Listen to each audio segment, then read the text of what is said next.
Este sobresellado puede parecer un simple pliego de papel amarillento, pero no es lo que imaginas, porque dentro de él palpita la advertencia más escalofriante que el cielo haya susurrado jamás.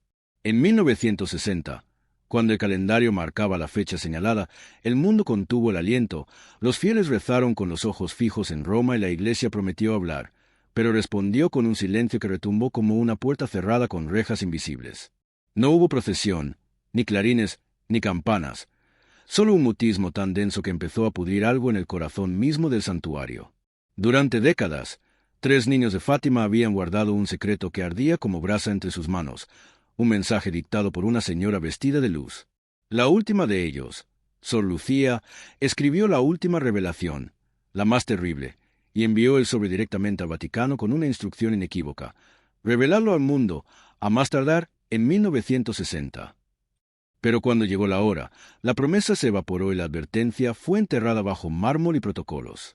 Desde entonces, cada segundo de silencio se ha convertido en una grieta que deja escapar un presagio.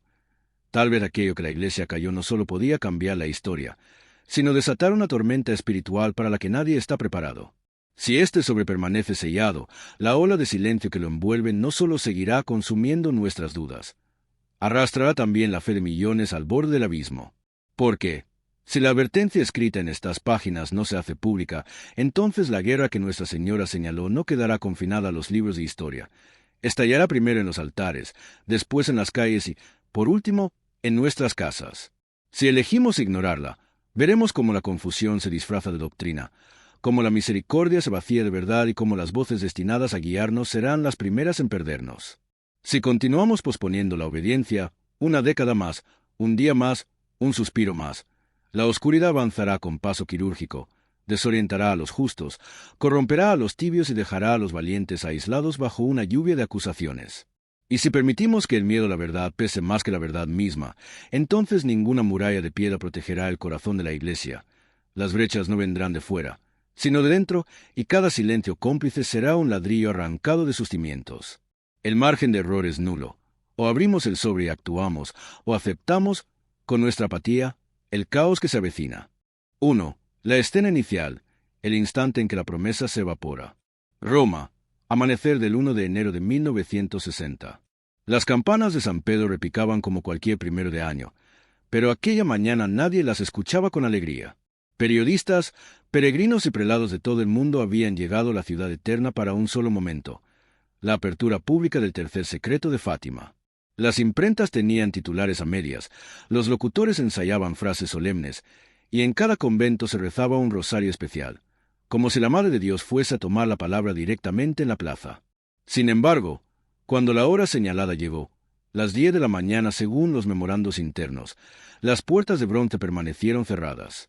No hubo desfile de cardenales portando un dossier, no hubo luces encendidas en la sala estampa, no se escuchó el crujido del sobre al romperse. Solo un rumor extraño se deslizó por los pasillos vaticanos: hoy no habrá nada. Y ese nada cayó sobre la multitud como un eclipse repentino. 2. Reacción oficial: la muralla de mármol y la sombra de la sospecha. A las 4 de la tarde, la Secretaría de Estado difundió una nota de apenas 2 párrafos. El Santo Padre, tras madura reflexión, considera que el contenido no concierne al tiempo presente. Ninguna explicación adicional. Las cámaras captaron al portavoz ajustándose el cuello como quien carga un secreto demasiado pesado. ¿Cómo podía un mensaje entregado para 1960 a más tardar no concernir precisamente a 1960? Las primeras horas fueron un zumbido de cables telegráficos, aplazado, pospuesto, sellado otra vez. Pero por la noche la versión cambió. Algunos decían que el sobre seguía cerrado, otros que el Papa lo había leído y ordenado archivarlo. Unos tercos sostenían que, en realidad, se había abierto y copiado, para luego desaparecer en un cajón reforzado con cerradura triple. Cada desmentido oficial alimentaba un titular más incendiario. Mientras tanto, Sor Lucía, la última vidente viva, fue trasladada de su convento de Coimbra a una ala más retirada, lejos de grabadoras indiscretas. Desde ese día, cualquier solicitud de entrevista debía pasar por la Congregación para la Doctrina de la Fe. Casi siempre recibía un non possumus como respuesta. Fue el comienzo de un silencio administrado, burocrático, clínico. 3. Las fisuras que se abrieron con el paso de los años. Pero el silencio nunca es estéril. Engendra sospechas, teorías, grietas. Entre 1960 y 1970 surgieron tres corrientes que fragmentaron a los fieles. Los confiados creyeron que la Iglesia, madre prudente, había juzgado conveniente proteger al rebaño. Se aferraron a la idea de que el secreto debía de referirse a un hecho ya evitado gracias a la oración, quizá la Guerra Fría o la amenaza nuclear. Para ellos, el sobresellado era un triunfo de la intercesión mariana. Los inquietos aceptaron la autoridad pontificia. Sí, pero con el ceño fruncido. Se preguntaban, si fue tan grave como para guardarse, ¿qué fue lo que evitamos? Organizaban vigilias nocturnas, publicaban boletines ciclostilados, recorrían diócesis buscando la palabra oficial que nunca llegaba. Los desencantados tomaron el silencio como traición. Vieron en él la señal de algo podrido tras las cortinas apostólicas. Si se desobedecía a la Virgen en aquello, ¿qué otras cosas se seleccionarían o manipularían? Fueron los primeros en hablar de infiltración, pacto de no agresión con el mundo moderno y autodemolición de la fe. Para mediados de la década, el efecto dominó era evidente. Cada vez que estallaba un nuevo escándalo, financiero, moral o doctrinal, muchos recordaban el sobre sin abrir y murmuraban, quizá esto estaba escrito ahí dentro. Las universidades católicas se polarizaron. Teólogos jóvenes empezaron a probar los límites de la ortodoxia. Obispos de países distintos publicaban comunicados contradictorios sobre temas esenciales. Aquello que antes sería corregido desde Roma ahora quedaba en una zona gris. Y en los monasterios, monjas ancianas contaban a las más jóvenes historias sobre la diabólica desorientación que Sor Lucía había mencionado off the record. ¿Cuál fue la semilla plantada en 1960? Algunos dirán que fue una simple decisión prudencial. Otros, que fue la primera piedra de un muro de desconfianza que todavía crece. Lo cierto es que el sobresellado se convirtió en un símbolo viviente, una herida abierta en el corazón de la Iglesia, y cada año de silencio profundizó la cicatriz. No es casual que, mientras el mundo alzaba muros ideológicos de este a oeste, la Iglesia erigiera el suyo invisible entre pastor y rebaño. Porque cuando quien debe hablar calla, las piedras gritan, y lo que gritaron durante esa década fue una sola palabra. ¿Por qué? 1. Diagnóstico de un mal invisible. No fue un trueno, ni un rayo cayendo sobre la cúpula de San Pedro. Fue algo mucho más silencioso, una neblina que se filtró sin hacer ruido y empezó a enfriar los corazones desde dentro. Sor Lucía lo había nombrado con precisión quirúrgica, desorientación diabólica. No un error accidental, no una confusión pasajera, sino una inversión calculada de los polos espirituales. De pronto, las palabras conocidas seguían sonando, pero sus significados se habían desplazado un grado, luego 2, luego 5, hasta que el norte dejó de apuntar al cielo. Doctrina se volvió opinión, disciplina se disfrazó de opción pastoral y la caridad se divorció de la verdad en nombre de la acogida. No es que dejen de hablar de Cristo, susurraba un fraile anciano, es que hablan de un Cristo que ya no reconozco. 2. Los síntomas que nadie quiso admitir. La década de los 70 inauguró una liturgia de ambigüedad. Sábana sobre sábana, la claridad fue quedando enterrada. Cátedras sin catecismo. En facultades antes custodiadas por tomistas, se introdujeron ponencias que relativizaban la divinidad de Jesús como si fuera un tema de seminario opcional. Los estudiantes salían con diplomas brillantes y un credo hecho jirones. Púlpitos terapéuticos. Los sermones empezaron a sonar a manual de autoayuda. Ámate a ti mismo, sustituyó silenciosamente al niégate a ti mismo. A ojos profanos, todo seguía igual, casulla, ambón, incensario. Pero el filo de la espada había sido limado. Confesionales vacíos. Cuando el pecado se redefinió como falta de autoestima y el infierno como metáfora de alienación existencial. ¿Para qué arrodillarse? Detrás de cada puerta sin penitentes había un sacerdote que, tal vez sin notarlo, había dejado su llave en manos del humo. El aplauso sustituyó al amén. Coros animosos, guitarras, baladas dulcificando la culpa. La asamblea respondía con palmas. Emocionada, sí, pero la sangre del cordero parecía cosa de otro siglo. Mientras tanto, los titulares se pintaban de escándalos. Cuentas turbias en el IOR, vidas dobles de quienes tenían voto de castidad, itinerarios doctrinales contradictorios firmados por conferencias episcopales de continentes distintos. Cada noticia era un ladrillo más en la pared que separaba fe y confianza. Y detrás de cada titular resonaba la misma palabra ennegrecida, desorientación. 3.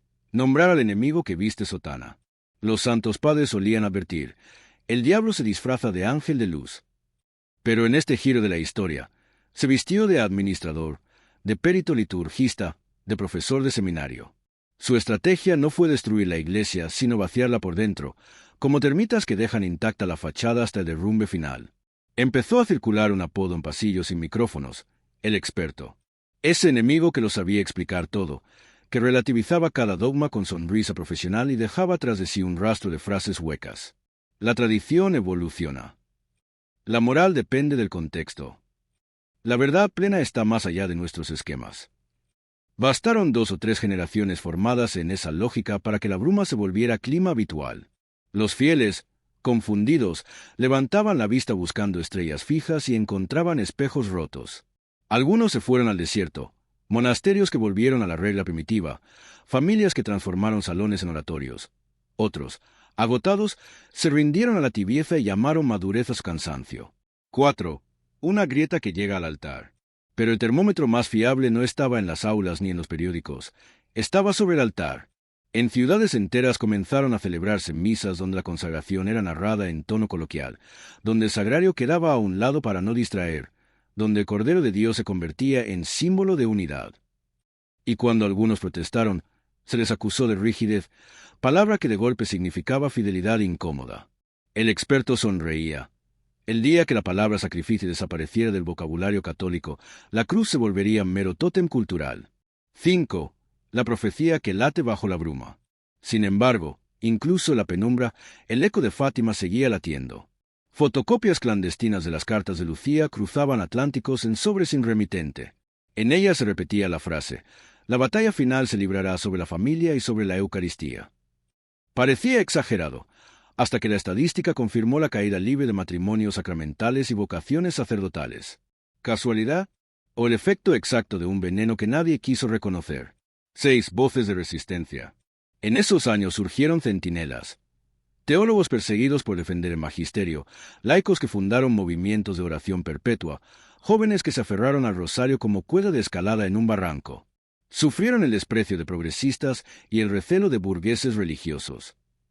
Pero algo les daba fuerza, intuían que la oscuridad había sobrepasado el punto de corrección suave. Se necesitaba cirugía, no maquillaje. Y cada uno, a su modo, empezó a alzar la lámpara.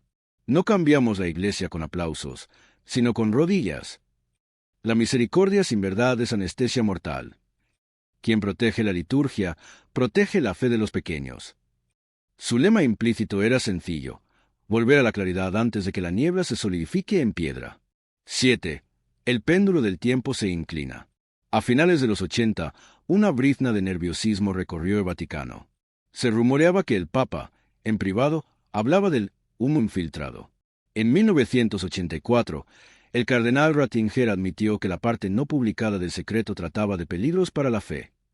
Era la primera fisura pública en el muro del silencio. De pronto, lo que había sido teoría para iniciados se volvió conversación de pasillo. ¿Y si la desorientación estaba escrita ahí? ¿Y si todo este caos no es casualidad? Las preguntas volvían a hervir. Conclusión provisional. Así terminó la segunda etapa, con la iglesia aún funcionando, sacramentos, diócesis, peregrinaciones, pero con su brújula temblando. Quien mirara solo los números vería instituciones robustas. Quien afinara el oído olería el ozono antes de la tormenta. Y en cada convento, en cada familia fiel, se repetía la súplica que ya era casi un grito: Señor, restaura nuestra mirada antes de que confundamos la oscuridad con luz. Porque cuando el diablo desorienta, no quita la señal, la gira imperceptiblemente, hasta que todos caminamos, convencidos, en dirección contraria al cielo. 1. El crujido antes del estallido, 1990 a 2013. A principios de la década de los 90 la bruma seguía espesa, pero empezaron a escucharse chasquidos, como vidas resecas antes de ceder. El muro de Berlín había caído, pero dentro de la iglesia otro muro, el del silencio, mostraba grietas visibles. Documentos internos se filtraban en fotocopias borrosas. Cardenales advertían discretamente sobre poderes que conspiran contra la claridad y en los pasillos de la curia se repetía la misma frase en latín susurrado: «Quia tempus instances», porque el tiempo se acerca. Aún así, Roma resistía a descorrer el velo. En el año 2000, la publicación parcial del Tercer Secreto fue presentada como cierre definitivo del expediente Fátima. El texto, una visión simbólica sin palabras de la Virgen, fue interpretado por muchos como una cortina de humo. Se mostraba un papa en blanco caminando entre cadáveres, sí, pero sin la explicación verbal que Sor Lucía siempre entregaba con cada visión. Las ruedas de prensa buscaban apaciguar, pero la desconfianza ya había crecido demasiado. ¿Por qué tardaron 40 años? ¿Por qué falta la parte doctrinal? ¿Por qué Lucía sigue custodiada? Durante la primera década del siglo, la desorientación se volvió rutina. Misas multitudinarias convivían con templos vacíos, congresos sobre nuevas evangelizaciones elaboraban estrategias mientras las estadísticas caían. Y cada tanto aparecía un sacerdote joven, formado en medio de la confusión, que preguntaba en voz alta lo que otros temían susurrar. ¿De verdad conocemos toda la profecía? ¿O seguimos dormidos sobre un volcán? La pregunta rebotaba, pero nadie la respondía. 2. El cónclave imprevisto, marzo de 2023. Cuando la fuma blanca salió de la Capilla Sistina, nadie, ni los vaticanistas mejor informados, tenía su nombre en la quiniela. El cardenal Octavio Rueda, pastor de periferia, teólogo sobrio, latinoamericano de acento suave y mirada penetrante, adoptó un nombre que heló la sangre de más de un cronista, León XIV. El gesto fue audaz. Solo 2 leones habían cambiado el rumbo de la Iglesia en momentos críticos. Elegir ese nombre era anunciar combate. San León Magno detuvo a Atila sin espada. Recordó un canónigo anciano. León XIII vio el humo que se acercaba. ¿Qué significaba el número 14? Muchos se encogieron de hombros, otros intuyeron que, detrás de la modestia del electo, latía un programa. El nuevo papa apareció en el balcón sin ornamentos, apenas una cruz de madera, el rostro sereno. Oremos pro ecclesia, recemos por la Iglesia, fueron sus primeras palabras. Sencillo, casi silencioso. Pero algo chisporroteó bajo esa calma, como carbones encendidos cubiertos de ceniza. 3. Los primeros gestos que incendiaron los pasillos. Durante los 6 meses siguientes, León XIV repitió gestos de aparente normalidad. Audiencias generales, visitas a hospitales, reuniones con dicasterios. Sin embargo, entre una homilía y otra, deslizó frases que parecían saetas. No temamos a la verdad que hiere, temamos a la mentira que anestesia. Si la sal se vuelve insípida, se tirará fuera, y eso vale también para los que enseñan. La peor persecución no viene del mundo, nace cuando el pastor se vuelve mercenario. Los titulares oscilaron entre la admiración y la alarma. Editoriales lo elogiaban como profeta de la coherencia o lo denunciaban como fundamentalista con sonrisa. En la curia, algunos respiraron con alivio. Al fin alguien llama las cosas por su nombre. Otros organizaron discretamente una resistencia de pasillos, temiendo que la paz burocrática saltara por los aires. 4. El redescubrimiento de los archivos Fátima. La chispa que lo cambió todo llegó en noviembre de 2023. En una audiencia cerrada con la Congregación para la Doctrina de la Fe, León XIV solicitó, y obtuvo, acceso total a los acta originales de Fátima, incluidos los interrogatorios a Sor Lucía, las traducciones interlineales y 2 sobresuplementarios que apenas figuraban en los inventarios. Durante 2 semanas canceló compromisos públicos y se le vio entrar y salir de una sala acorazada custodiada por la Guardia Suiza con un dossier de tapas rojas. Nadie sabe qué leyó exactamente, pero al reaparecer en el Ángelus de Adviento, su voz temblaba levemente, no de miedo, sino de un peso que parecía inconmensurable. Dijo, sin ambajes: «Hermanos, la oscuridad que tememos ya se ha insinuado. No huyamos del diagnóstico, abramos de par en par las ventanas antes de que el incendio consuma el altar». Aquella mañana, las cámaras recogieron rostros de desconcierto entre prelados del patio de San Dámaso. El volcán comenzaba a retumbar. 5. El año de los nombres propios, 2024. León XIV pasó de las insinuaciones a los hechos. Ordenó auditorías externas a 2 dicasterios clave, depuso a obispos implicados en escándalos financieros y movimientos sin precedentes, pidió a cada conferencia episcopal un examen de conciencia doctrinal público, un informe detallado sobre catequesis, liturgia y moral impartidas en sus territorios. El plazo, junio de 2024. La ola de resistencia fue inmediata. Teólogos mediáticos hablaron de centralismo retrógrado. Portales progresistas auguraron cisma, grupos de presión financieros advirtieron consecuencias de inestabilidad.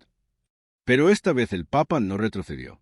El golpe más sonoro llegó el 13 de mayo, aniversario de la primera aparición de Fátima, un motu propio titulado Lumen Inter Fumos. En 7 artículos breves, exhortaba a los fieles a reclamar sin temor la integridad del Evangelio, denunciaba explícitamente la desorientación diabólica. Sí, con esas palabras y anunciaba la futura publicación de documentos hasta ahora no divulgados relativos a 1960.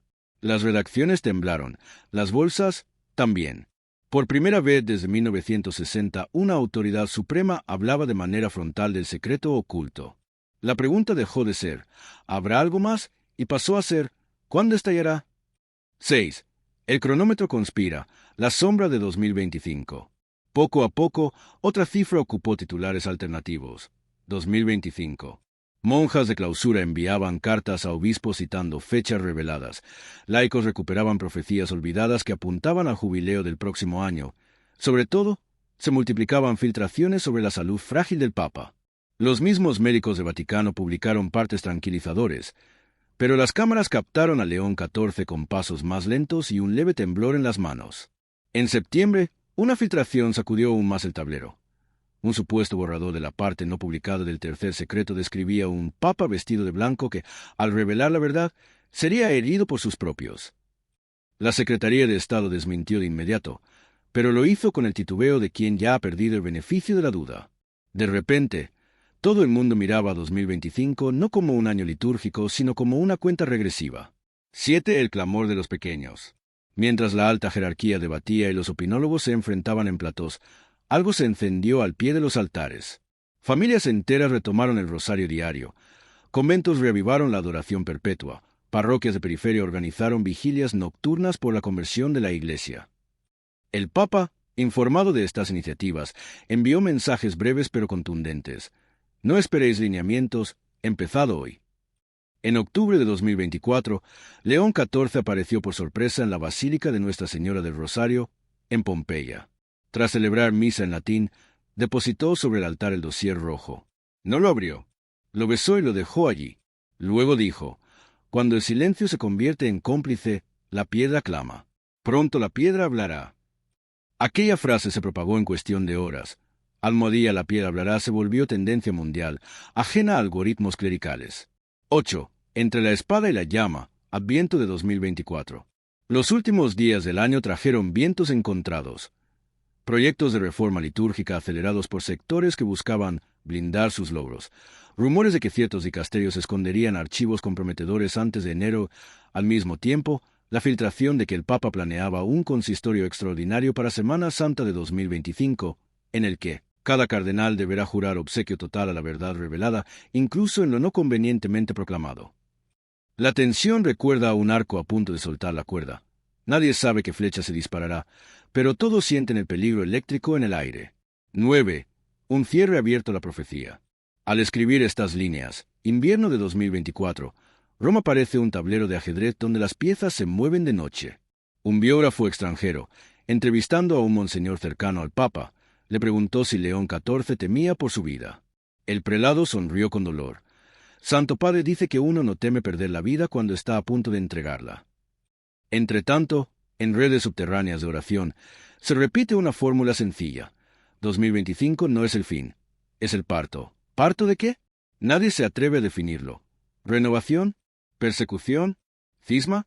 Lo único claro es que las cartas están sobre la mesa, o quizá bajo el altar de Pompeya, y que el Papa se ha colocado voluntariamente en el ojo del huracán.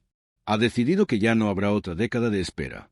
Si queda silencio, será porque alguien lo imponga por la fuerza, y aún así, cada segundo que pasa hace más débil el cerrojo. Así concluye este tercer acto, no con resolución, sino con un nudo tensado al máximo. Los relojes miran a 2025, los archivos tiemblan, las sotanas se dividen, y el pueblo, ese pueblo que lleva medio siglo pidiendo luz, siente que el amanecer está muy cerca, o que se acerca la noche más oscura antes de la aurora.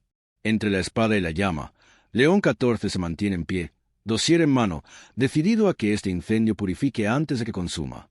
Nos corresponde elegir si seremos espectadores del fuego o ladrillos vivos de la restauración que, tarde o temprano, abrazará la historia.